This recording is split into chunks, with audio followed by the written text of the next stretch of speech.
Hi everybody, welcome to today's episode of Running Through It. Today, we're going to kind of piggyback off a Medium article I wrote earlier this week about the Madison Holleran story. If you're not familiar with it, based off Kate Fagan's book, Why Maddy Ran, What Made Maddy Run.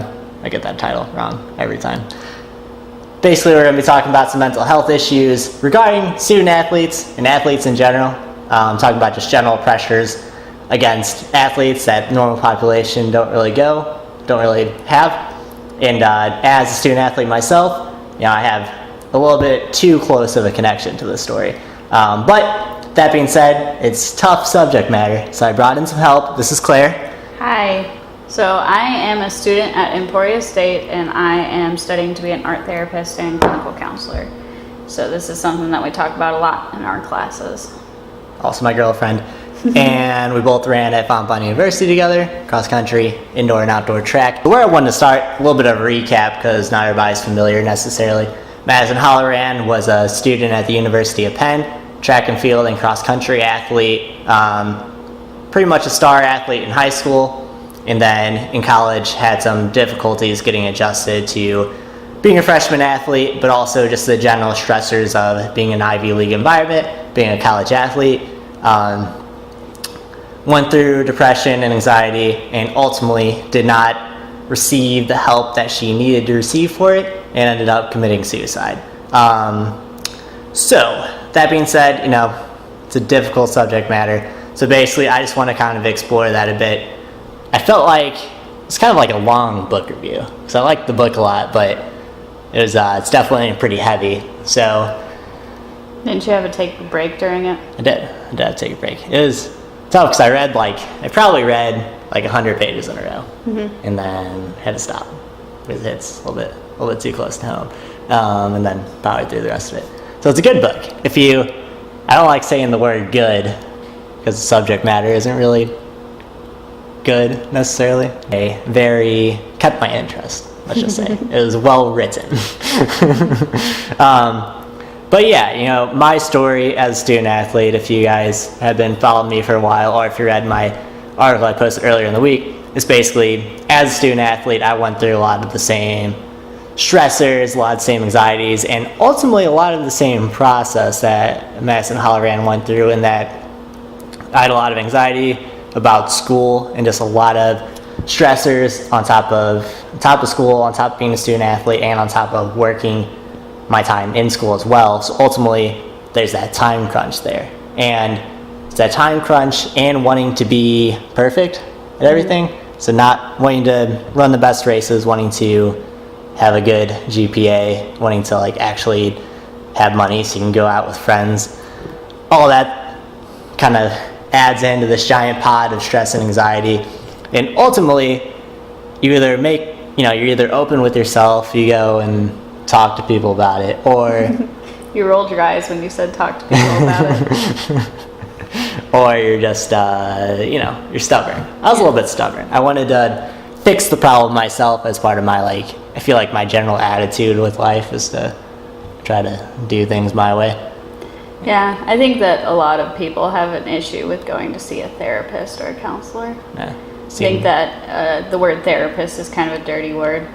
I know that people will say I'm going to go, they'll say their counselor's name, I'm going to go see Claire, instead of saying I'm going to go see a therapist, and being proud of working on that. There's definitely a stigma.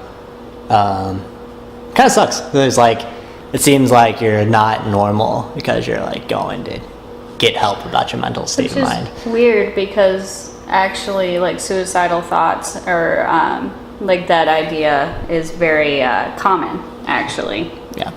It's not an abnormal thought to be you know what, if a car were to swerve and hit me, I'd be okay with that.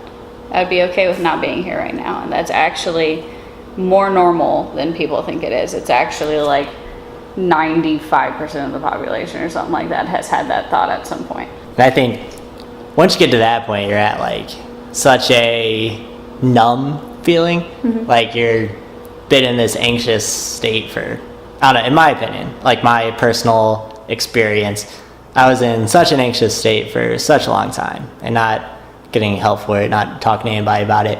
So you just kind of start to feel numb, and you just like start to not care. So you're not showing up to classes, but you're making no effort to fix it, because you think that if you make an effort to fix it, people are gonna look at you and talk about you and call you a slacker, which was ultimately... You're so far behind that it would take an immense amount of energy to get back. Yeah, I think, like, for me, my biggest hang-up was, like, my professors thinking that I, like, wasn't making the effort. And that's why I was skipping class and, like, doing all of that. So they talk about in the book, too, like, Madison kept saying about how she was, like, going to fail all of her finals and, like, she was not doing well in class and things like that, when in reality she was.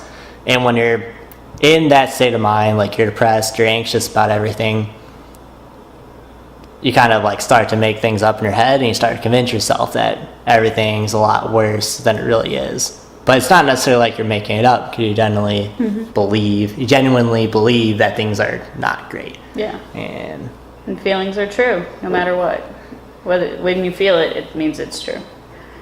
And I think people, when they feel something so deep, it's hard to accept it, and then it's hard to find someone who can understand it. And I think that, like, nobody's gonna be like, oh yes, like there's gonna be some rando stranger out in the world that understands what I'm going through and is gonna be able to help me, because I'm the only one who gets it, and I'm the failure, and I can't do it. And if I get help, it means I'm admitting that I'm broken, and I'm admitting that I'm failing. would you say that there's a certain type of person that is a student athlete that, I don't know where I'm going with that question, but would you say that, like, student athletes have a different kind of situation where they're more prone to, being depressed or feeling overwhelmed? I feel like the lifestyle is definitely demanding, and I feel like there's a difference between high school running and college running. It's a lot more of your own personal time. That's tough. It's a tough turnaround, and then also there's less structure, and so you're the one who has to plan your life, and you're the one who has to make this happen and make that happen, and so there's a lot of extra stuff that goes on there, as well as I think that it's just the expectations, and if it's not talked about ever, then you're going to think that you're the only one, when probably more than half of your team is going through the same thing. That's what was astounding to me, is that, like, so many people have opened up to me about it, and, like, past coaches and past, like, people who I would have never thought would be going through something similar to what I went through were going through the same thing. But then you also had people that would look at me and see that, I'm usually a happy-go-lucky guy, and I'd, like, put out this front to people that weren't, I don't know, people that didn't know what I was going through, that would have had no idea that all that was going on. I mean, like, my own parents didn't really have a great idea about what was happening. I mean, you even had some of it for me. Yeah. Sneaky. I know. I think that there's also this huge misunderstanding of what, like, suicidal thoughts and depression looks like, because, like, the A+ student who is perpetually working can be depressed. Like, it's totally possible. Like, depression isn't just you're, like, blue person walking around and sulking everywhere. Can easily be hidden and powered through till you hit a breaking point. Okay, so I'm only some stats on you real quick that just kind of, like, go with this conversation. Stats on you, Claire. Stats on me. Stats on you. Stacks on deck. So this all comes from Kate Fagan's book. It's all pulled from NCAA reports on student athletes after they had a pretty big influx in student athlete suicides, and, like, a lot of depression going on of general things they observed. And so they decided to launch some investigations into it. So this is just some statistics from that. And what they found, so just overall, suicide ranks as the third most frequent cause of death among student athletes. That ranks behind accidents and cardiac failure. So that's pretty big. Then as of 2014, fewer than 25 Division I athletic departments employed a psychologist on staff. So in my general opinion, I think mental health is kind of something that we push to the side. Like, there's so much to mentality in like running and how you perform in athletics and how you perform in life that like mental health is usually not as focused upon as it should. I think it has such a bigger part in society and how we generally interact with things than we're willing to give it credit for. And the fact that you have all these high stressed individuals that have all this pressure against them, and these athletic staffs aren't devoting the resources that they need. One of the things in Madison Hollerand's story is she made an appointment with a counselor before she ultimately decided to commit suicide, and it was on a 2-week waiting list before she could get in to see a counselor. And I know in my situation it was kind of similar in that I made my appointment to see our counselor, and it was a week before I could get in. Ultimately, I wasn't at the point where Madison was, and I had already started opening up about it, which helped for sure. But it's a big problem if you have to wait, if you're in a critical state. Crisis mode. Crisis. That's what we call it in the biz. And you have to wait 2 weeks to get into somebody, so they're expecting you to be in a crisis for 2 weeks and hold off because I'm going to talk to a counselor. Yeah. And that's like, ultimately, you don't want to make that appointment to see a counselor to begin with, and now you have to wait, and that's... I've also noticed that a lot of people will make appointments in crisis mode, and then, like, in a crisis situation, and then not be able to get to the appointment later because they're no longer feeling that way. And it was important to get there when they were feeling that way, to feel heard and to feel listened to. Yeah, it's tough. There's not enough resources, especially with all the freaking money in college athletics, and we can't devote enough resources to the health of our student athletes. Yeah. It grinds my gears, let's just say. The stat that really got me, though, was that suicide is third most frequent. That's big. Yeah. I didn't realize that. I didn't know that. Yeah. When you figure it's young, this is like young people, so 18 to 24 years old, you would assume. So obviously there's not going to be a ton of death statistics there, but to be third behind accidents of cardiac failure, that's... Because car accidents are not, like, that's not...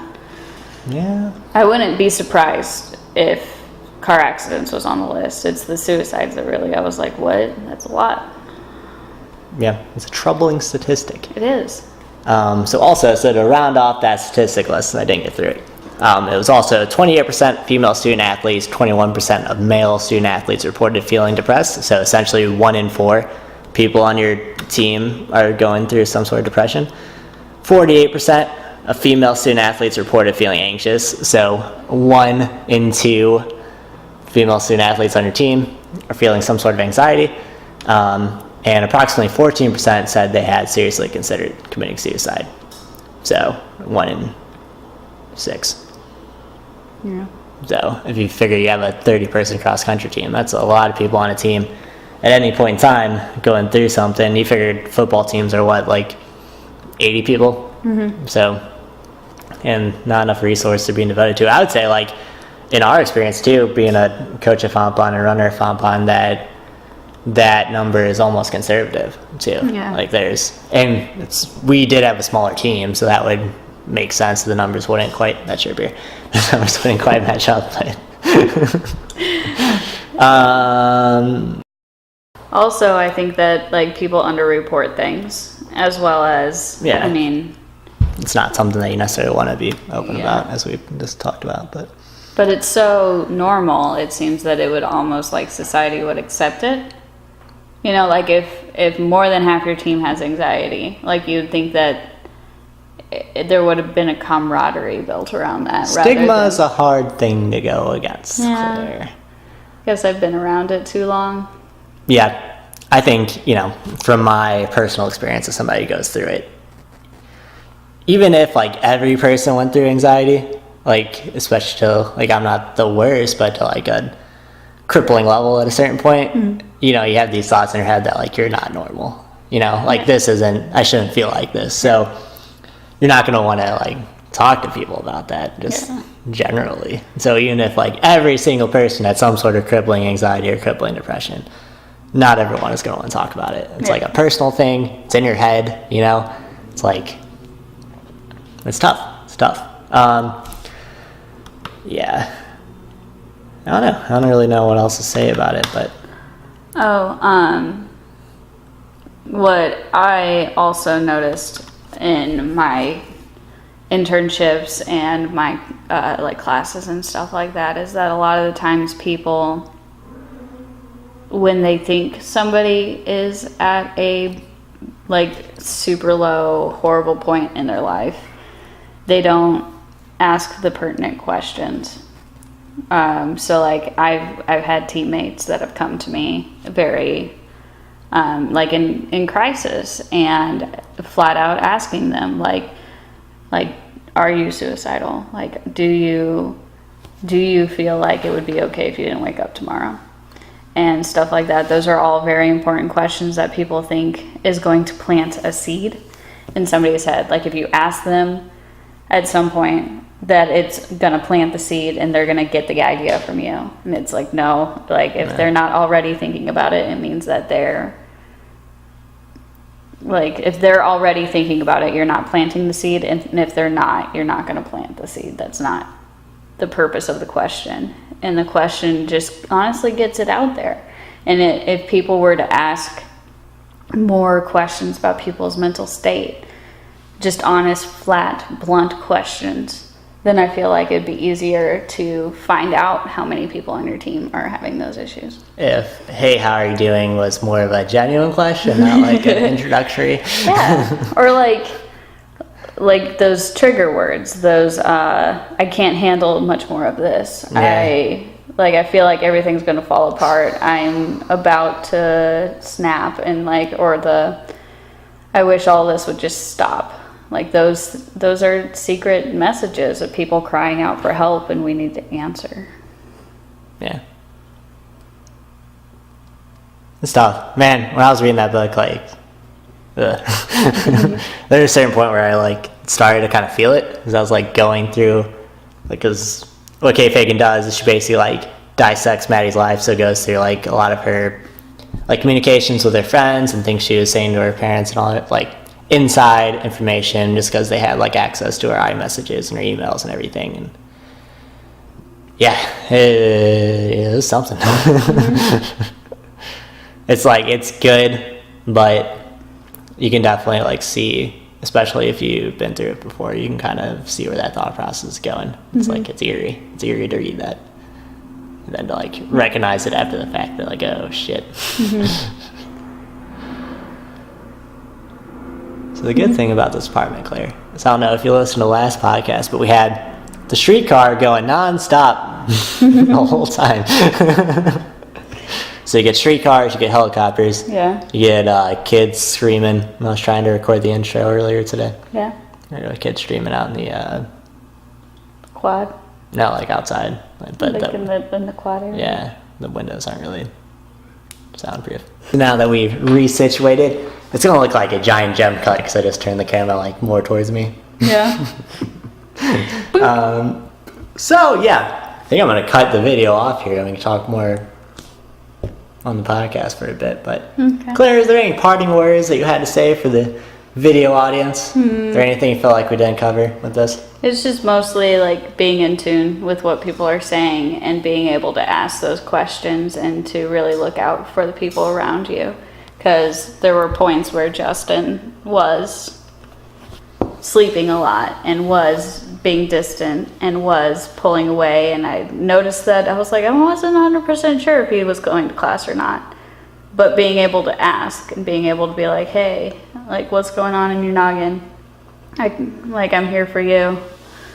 Whether you're ready to talk right now or not, it's important to be able to encourage your friends and stuff like that, and to help destigmatize the idea of talking about mental illness.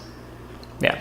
So I think ultimately what I'll sign off is never be afraid to talk to somebody, whether that's your closest friend, your parents, a counselor, anybody who you can talk pretty openly with. Don't think that they're going to be scared off by you approaching them with this. Ultimately, if they really love you and care about you, they want to see you being happy and feeling, not in the spot that you are. So even if it's, somebody close, if you don't feel like seeing a counselor, But I will say that seeing a counselor does help a ton, because I don't know. It's just Good like, to have that unbiased opinion. yeah, for sure. All those resources. So anyway, I'll post some resources down below in the YouTube video if anybody is looking for anything like that. I'll also post my Medium article down there, Medium article down there. And as always, I'm here for resource too. I've gone through it. I'm an unbiased opinion. So if you need to talk to anybody, I'm always just a message or an email away. I want to offer that right now, and I'll always respond, especially in a situation like this, because I don't know, it just sucks. It's a terrible thing to have to deal with. So Sucks to feel alone. yeah, so you can just DM me on all my social medias. I'll post that down below, or you can message me, justin@anthrophysique.com, and I'll put that down there as well. So anyway, YouTube, thanks for watching. Facebook too, it's gonna go on YouTube on Facebook. So anyway, video watchers, thanks for watching, and we'll talk to you soon.